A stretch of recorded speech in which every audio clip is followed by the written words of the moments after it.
एक समय की बात थी। एक गांव में चंदनपुर नाम की एक छोटी सी बस्ती थी।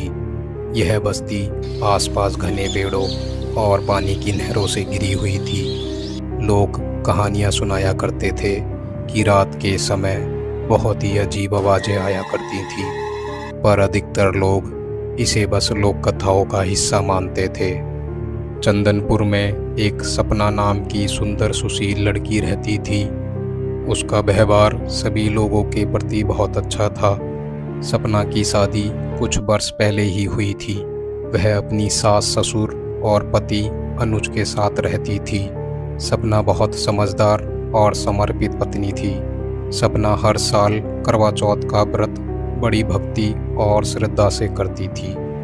इस साल भी करवा चौथ का दिन निकट था और गांव में घर घर इसकी तैयारियां चल रही थी। सपना ने मन बनाया था कि इस साल व्रत अवश्य करेगी ताकि उसके पति की आयु लंबी हो। सास और ससुर भी बहुत खुश थे, लेकिन गांव में एक पुरानी मान्यता भी प्रचलित थी। कहते थे कि अगर कोई गर्भवती औरत करवा चौथ व्रत रखे तो उसकी संतान पर भूत प्रेत की छाया दिखाई दे सकती है। लेकिन ये बातें ज़्यादातर लोग डरावनी कहानियों के रूप में ही सुनते थे। करवा चौथ से 2 दिन पहले की शाम का समय था। सपना पूजा की तैयारियों में व्यस्त थी। रंग बिरंगे चूड़े, मेहंदी, सुहागन पोशाक वगैरह। अचानक उसने देखा कि बगीचे से एक ठंडी हवा आई और कुछ पत्ते भी उड़कर आंगन में आ गिरे। सपना ने मन ही मन सोचा, ये तो बस हवा ही है। लेकिन उस रात सपना को सपनों में कुछ अजीब दृश्य आए। एक छाया सी उसके पास आई और वह चुपके से बोली, व्रत मत खोलो। सपना डर गई, लेकिन जब उसकी आंख खुली उसने सोचा ये तो बस सपना ही है। वह दिन बीत गए और करवा चौथ का दिन आ गया। सपना ने सुबह से ही निर्जल व्रत रख लिया। पूरे दिन उसने पूजा पाठ की और चंद्रमा दर्शन की तैयारी में नरम भाव लिए रही। रात के समय जब चांद निकलने का समय निकट था, पूरे गांव में हल्की धुंध छाई थी। लोग कहते हैं धुंध जब इस तरह फैल जाए तो दूसरी दुनिया के लोग भी इस दुनिया से मिल जाते हैं। सपना ने अपना सफ़ेद शॉल ओढ़ा और छन्नी लेकर छत पर चढ़ी। उसने पहले अपनी सास से चांद देखने के लिए इंतज़ार करने को कहा, लेकिन जैसे ही वह खिड़की से बाहर देखने लगी उसने देखा कि चांद हल्का सा फीका दिख रहा था और आसमान में एक अजीब सा धुआं तैर रहा था, मानो कोई लंबी सी परछाई जिसने उसकी ओर देखा हो। सपना का दिल जोर जोर से धड़कने लगा। उसने अपनी सास को बुलाया, लेकिन उसके गले से आवाज़ नहीं निकली। वह नीचे उतर कर आई। घर में अंधेरा था, सभी लाइटें बुझी हुई थी।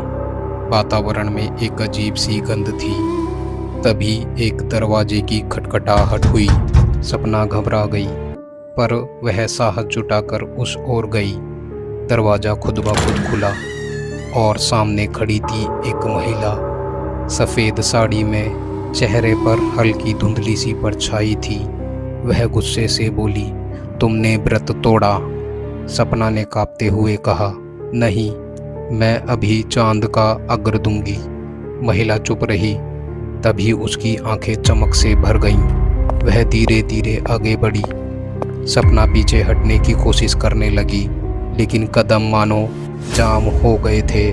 महिला ने कहा, मैं उस दिन से भटक रही हूँ और उसकी तलाश में हूँ जिसने व्रत तोड़ा था। सपना का शरीर ठंडा पड़ गया। बहुत समय पहले इसी बस्ती में एक सुहागन स्त्री ने अपना पहला करवा चौथ व्रत रखा था। उसका नाम था सोमवती, लेकिन उसकी सास बहनें उससे ईर्ष्या करती थी। जब दिन ढल गया और चांद निकलने को था, तब उन्होंने जंगल के पार पहाड़ी की ओर कोयले से आग जला दी और उसे कहा गया कि वही चांद की रोशनी है, जाकर देख लो। मासूम सोमवती ने सोचा कि व्रत का समय हो गया है और उसने भोजन कर लिया। उसी समय खबर आई कि उसका पति राजा के युद्ध में मारा गया। सोमवती ने रोते रोते पूजा की, लेकिन तब तक बहुत देर हो चुकी थी। महिला की आंखों में आंसू थे और उसकी छवि धुंधली हो रही थी। फिर उसने कहा, मैं वही सोमवती हूँ। मैं यहाँ रात रात भर भटकती हूँ, उस भूल के बोझ के तले दबी हुई। जो भी मेरी कहानी भूल गए और मेरी तरह व्रत तोड़ दे तो मेरी पीड़ा में शामिल हो जाएगा। सपना ने कांपते हुए पूछा, मैंने क्या किया? यहाँ क्यों आई हो? सोमवती ने उत्तर दिया, तुमने चांद निकलने से पहले छाया देखी, वह उस भूल की परछाई थी। आज तुम्हारा व्रत उस भूल से जुड़ गया। सपना ने विनती की, मुझे माफ़ कर दो, मैं सच में व्रत नहीं तोड़ना चाहती थी। लेकिन सोमवती ने कहा, मुझे माफ़ी नहीं चाहिए, तुम्हें मुक्त करना होगा। सोमवती ने उसे निर्देश दिया कि वो अपनी सास ससुर और पति को बुलाए और पूरे घर में दीपक जलाए, हर कोनों को रोशनी से भर दे। उसने कहा कि वह एक मंत्र सुनाएगी और उसका 3 बार उच्चारित करने के बाद 4 जल के कलश चारों दिशाओं में रखने होंगे। यदि सब सही हो जाए तो उसकी परछाई गायब हो जाएगी। सपना ने कांपते हाथों से परिवार को उठाया। सबने मिलकर घर को रोशन किया। सपना ने कांपती हुई आवाज़ में जोर लगाकर 3 बार उच्चारण किया और जल कलश हर दिशा में रखे गए। वहीं सोमवती की धुंधली छवि घर के बीचों बीच खड़ी थी। जैसे ही सपना ने 5वां जल कलश रखा, सोमवती की छवि धुंधली होती चली गई और अचानक एक तेज हवा चली। आंगन से बूंद बूंद पानी गिरा, फिर छाया पूरी तरह गायब हो गई। सपना और पूरे घर वालों ने राहत की सांस ली। सपना ने दिव्य रूप से चांद को देखा। वह सुनहरा और स्पष्ट था। उसने अर्घ्य दिया और व्रत खोला।